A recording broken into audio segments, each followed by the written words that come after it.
Ikalimang kabanata. Panalangin para ingatan ng Panginoon.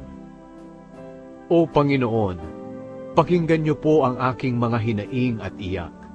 Pakinggan niyo ang paghingi ko ng tulong, O Diyos ko at aking hari, dahil sa inyo lamang ako lumalapit.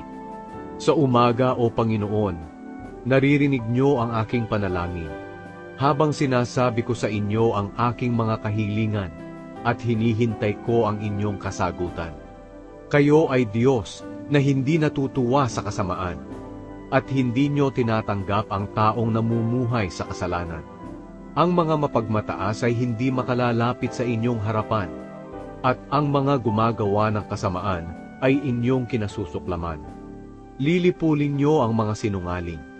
Kinasusuklaman nyo ang mga mamamatay tao at mga mandaraya.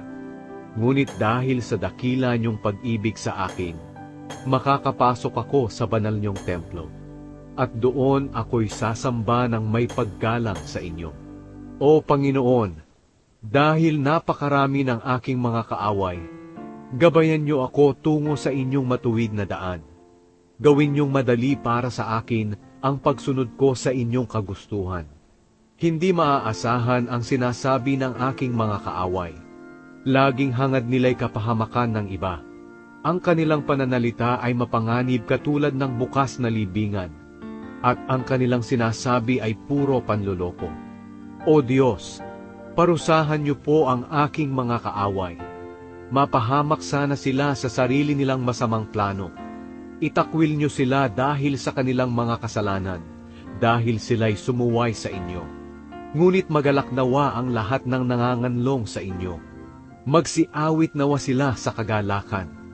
Ingatan niyo silang mga nagmamahal sa inyo, upang sa inyo magmula ang kanilang kagalakan. Pinagpapala niyo, Panginoon, ang mga matuwid.